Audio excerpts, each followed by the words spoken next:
بسم اللہ الرحمن الرحیم۔ السلام علیکم۔ میں آپ کا میزبان سمیع ابراہیم اور آپ ہمارا سوشل میڈیا دیکھ رہے ہیں۔ افسوسناک خبر ہے جس سے میں آغاز کر رہا ہوں۔ یہاں اسلام آباد میں ترلائی کے علاقے میں ایک امام بارگاہ میں دھماکہ ہوا، بتایا جا رہا ہے خودکش دھماکہ ہے۔ ابھی اطلاعات آ رہی ہیں اور جو امیجز ہیں میں وہ دکھانا نہیں چاہتا، میں اس کو گلوریفائی نہیں کرنا چاہتا۔ بڑے دکھ اور افسوس کی بات ہے کہ وہاں پر یہ واقعہ ہوا اور بہت ساری معصوم جانیں اس میں ضائع ہوئی ہیں۔ ہاسپٹل جو ہیں یہاں پہ اسلام آباد کے، ان میں ایمرجنسی لگا دی گئی ہے زخمیوں کو لانے کے لیے، اور بڑا یہ افسوسناک واقعہ ہے۔ دوسری جانب لاہور سے جو خبریں آ رہی ہیں، وہاں پر اگر تو آپ ٹی وی دیکھ رہے ہیں، اگر آپ جیو دیکھ رہے ہیں، اگر آپ ARY دیکھ رہے ہیں، سما دیکھ رہے ہیں، دنیا دیکھ رہے ہیں ٹی وی، اس طرح کے جو چینل ہیں، تو آپ کو نظر آئے گا کہ بس پورا پاکستان اور لاہور اور دنیا بسنت میں مبتلا ہے۔ اور میں جو بہت ہی ذمہ دار سورسز نے مجھے بتایا کہ پیسے دیے گئے ہیں ان چینلز کو، اشتہار تو ہیں ہی ہیں، اس کے علاوہ پیسے دیے گئے ہیں کہ آپ اس ایونٹ کو بہت بڑھا کے بیان کریں۔ لیکن جو وہاں پر ایکچوئل جو لوگ ہیں، جو رپورٹرز ہیں، میری ان سے بات ہوئی ہے تو ایک بڑا زبردست کامنٹ آیا کہ چیلیں زیادہ ہیں، گڈیاں کم ہیں۔ لاہور میں چیلیں زیادہ ہیں، گڈیاں کم ہیں۔ کچھ جو چھتیں ہیں سرکار نے جو لی ہیں، وہاں پر لوگ بٹھا دیے گئے ہیں، وہاں پر بچیاں، خواتین، ڈھول تماشا وہ ہو رہا ہے۔ اور اسی طرح جو حکومتی سرپرستی میں بہت سارے جو سول سوسائٹی کے لوگ ہیں، بزنس مین ہیں، انہوں نے بھی چھتیں بنائی ہیں، لیکن اوورآل عوام کا اس سے کوئی تعلق نہیں ہے۔ عوام نے لا تعلقی کا اظہار کیا کہیں پر بھی۔ جو بسنت ہے، جس طرح آپ ٹی وی پر دیکھیں تو میں نے کہا کہ ایک فوبیا ہے، یہ پچھلے 4 سال سے ٹیلی ویژن پر ہی لوگوں کو بیوقوف بناتے رہے ہیں اور آج بھی بیوقوف بنا رہے ہیں۔ اور جو PTI کے لوگوں نے کل جو ریلی نکالی، وہاں پر خوف کے بت توڑ دیے سہیل آفریدی نے جب وہ لاہور گیا۔ لوگ نکلے ہیں باہر اور انہوں نے جھنڈے پکڑے ہوئے تھے، تو ان کے گھروں پر ریڈ اور مردانہ پولیس اندر جا کے عورتوں کے ساتھ زیادتی، ان کو ساتھ دھکم پیل، یہ وہاں پر ہو رہا ہے۔ اور بسنت جو ہے وہ ٹی وی پہ آپ کو نظر آ رہی ہے۔ میں پھر یہ دہرا دیتا ہوں کہ چیلیں زیادہ ہیں، گڈیاں کم ہیں۔ اور ایک بڑا انٹرسٹنگ اور بھی چیز پتہ چلی کہ ہر بندہ یہ سمجھ رہا ہے کہ شاید یہ بسنت جو ہے نا اگلی طرف ہو رہی ہے، اگلے پاسے ہے، تھوڑا جا ہور اگے جاؤ اس پاسے ہے، تھوڑا جا ہور جاؤ اس پاسے ہے۔ تو وہ کہتے ہیں آخر میں پتہ چلتا ہے کہ کسے پاسے بھی نہیں ہے، کہتے کہیں پہ بھی نہیں ہے۔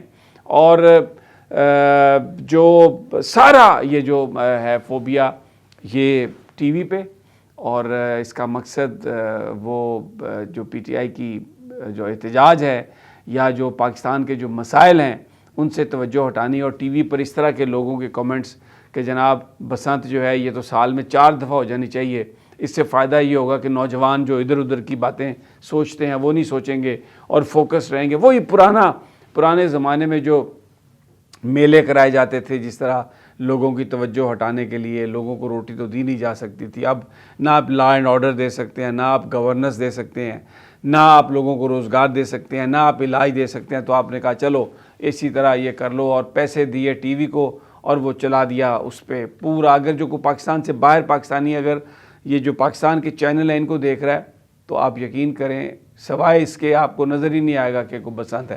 یہ کتنا ایک خوفناک واقعہ ہوا ہے، ایک بھیانک واقعہ ہوا ترلائی میں۔ آپ کو کوریج اس کی ٹی وی پہ نظر نہیں آئے گی، کیونکہ جو دیے گئے ہیں ٹیلی ویژنز کو جو ٹارگٹ انہوں نے اپنے ٹرانسمیشنز میں، اپنے شوز میں رپورٹرز کو بھیجا گیا، اینکرز کو بھیجا گیا، اور وہ پیسے اشتہاروں کی مد میں تو دے ہی رہی ہے سرکار، اس کے علیحدہ پیسے بھی رپورٹڈلی ملیں گے۔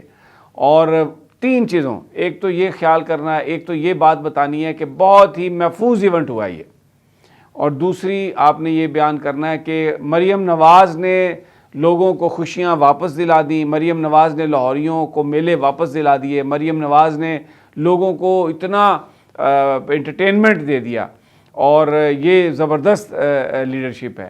اور تیسری کہ کسی نے عمران خان کا گڈا نہیں اڑایا، کوئی اور نہیں ہے، اور صرف وہاں پر مسلم لیگ نون کے نعرے ہیں، مریم نواز کے نعرے ہیں، اور عمران خان اور تحریک انصاف، اور بالکل یہ ختم ہو کے رہ گئی۔ اور اس وقت مریم نواز اور بسنت اور پاکستان میں ان کا سارا واویلا ہے اور انہی کا چرچا ہے۔ اور پھر جو آپ نے فوٹیجز دینی ہے، شارٹس دینے ہیں، گفتگو دینی ہے جو جی میں باہر سے آیا ہوں، میں منانے کے لیے آیا ہوں اور یہ بڑا زبردست ہے، اور پھر فلٹر لگا کے تصویریں اور ویڈیوز کے یہ دیکھیں یہ تو پیرس لگ رہا ہے لاہور، یہ دیکھیں کہ یہ تو یہ لگ رہا ہے لاہور. اس میں کوئی شک نہیں کہ ایک فیسٹیوٹی ہے، لیکن جس طرح سے اس کو بنا کے پیش کیا جا رہا ہے ٹی وی پر، ایسی فیسٹیوٹی نہیں ہے. غریب آدمی اس پورے فیسٹیول سے آؤٹ ہے، اس لیے کہ اس کے پاس پیسے ہی نہیں ہیں. آج اب گڈوں کی قیمت کم ہو گئی اس لیے کہ ایکچولی کوئی لینے والا نہیں ہے.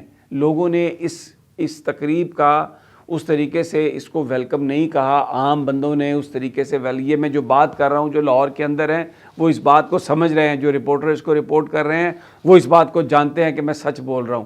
اور یہ سارا کچھ جو ہے یعنی آپ دیکھیں ٹی وی کی کوریج، میں وہ نہیں دکھانا چاہتا. پیچھے آپ ایک رپورٹر ہے، پیچھے 2 کاریں کھڑی ہیں اور پھر وہ کہہ رہے ہیں جی ہاں تھوڑی دیر پہلے تک تو کچھ کم تھا لیکن اب رونقیں بڑی بڑھ گئی ہیں، بڑی بحال ہیں. میں آپ رات کے جو مناظر تھے اس میں آرٹیفیشل انٹیلیجنس کے ذریعے وہ جو امیجز بنا کے کہ جس میں بہت پتنگیں نظر آ رہی ہیں اور لوگ کھڑے ہوئے ہیں اور وہ ان کو وہ دکھا رہے ہیں، ایکچوئل میں ایسا کچھ نہیں ہے. ٹوٹل یہ فلاپ ہوا ہے. اور پولیٹیکل خبروں میں یہ ہے کہ آج سپریم کورٹ کے سامنے اراکین اسمبلی اکٹھے ہوئے ہیں پی ٹی آئی کے، اور چیف جسٹس پاکستان جناب یحییٰ آفریدی صاحب کو، ویسے وہ نام کے چیف جسٹس ہیں، ان کو یہ دی ہے عرضداشت انہوں نے آج پھر رجسٹرار آفس کو کہ جناب آپ نے کہا تھا کہ رپورٹ مل جائے گی لیکن ہمیں تو کوئی رپورٹ نہیں ملی، اور عمران خان صاحب کی میڈیکل رپورٹ، اور دوسرا ان سے وکلاء کی ملاقات کی اجازت نہیں ہے، ان کی فیملی ان سے نہیں مل سکتی، یہ ان کا آئینی قانونی حق ہے. علامہ راجہ ناصر عباس نے اس سے پہلے سینٹ آف پاکستان میں یہ تقریر بھی کی کہ جناب یہ جو نہیں مل رہی جو اجازت اور ملاقات کی اور یہ ساری یہ ہونا چاہیے، یہ آپ ایک غیر آئینی کام کر رہے ہیں، اور جو قیدی کے جو حقوق ہیں آپ اس پر یہ ڈاکہ ڈال رہے ہیں، اور یہ ایسا نہیں ہونا چاہیے. تو بڑی ٹائٹ سیکیورٹی سپریم کورٹ کے سامنے. اب دیکھیں جب پاکستان کی سیکیورٹی فورسز، یہ جو پولیس ہے یا یہ جو انٹیلیجنس ایجنسیز ہیں، جب یہ عمران خان کو اور تحریک انصاف کو کاؤنٹر کرنے پر لگی ہوں گی، تو ترلائی والے واقعے میں جو دہشت گرد آئے اور ادھر دھماکہ کر کے چلے گئے، خودکش تھے، ان کو کون پکڑے گا؟ اب بسنت میں 10,000 پنجاب پولیس اور 2,500 جو ہے وہ لاہور کی پولیس، 12,500 آپ نے ایک جگہ پہ کنسنٹریٹ کر دی، تو پھر دہشت گرد تو نکلیں گے نا سر جی، وہ تو آئیں گے راستہ دے کے. اب یہ ترلائی کا واقعہ اگر مؤثر اگر حفاظتی اقدامات ہوتے اور لا انفورسمنٹ کی جو ڈپلائمنٹ ہے وہ میرٹ پر صحیح انداز میں کی گئی ہوتی تو ہو سکتا ہے اس حادثے سے ہم بچ سکتے. اور اگر انٹیلیجنس والے دہشت گردوں کے پیچھے جا رہے ہوتے، تحریک انصاف کے پیچھے نہ ہوتے، اپوزیشن کے پیچھے نہ ہوتے، تو ہو سکتا ہے کہ یہ کوئی چیٹر پکڑا جاتا یا ان کی کوئی موومنٹ کا پتہ چل جاتا اور ان کو روکنے میں آسانی ہوتی، کو معصوم انسانی جانیں بچ جاتی. تو یہ پاکستان کا حال ہے. ٹی وی پر ایک اور پاکستان ہے، عملی ایک اور پاکستان ہے، غریب کا پاکستان اور ہے، امیر کا پاکستان اور ہے، اور سب کچھ فیک ہے. اور جو کچھ بھی یہ تاثرات دیے جا رہے ہیں جس طریقے سے، چاہے وہ بسنت کا ہو، چاہے پاکستان کی اقتصادی صورتحال ہو، چاہے پاکستان میں لا اینڈ آرڈر ہو، وہ سارے کا سارا فیک ہے اور جھوٹ پر مبنی ہے جناب. تو یہ ابھی تک کی میرے پاس تازہ ترین ہے. جیسے ہمیں ترلائی سے اس افسوسناک واقعے کی جو انفارمیشن آئے گی ہم آپ کے ساتھ شیئر کریں گے. اجازت دیجیے اگلی ویڈیو تک، اللہ نے کے بعد.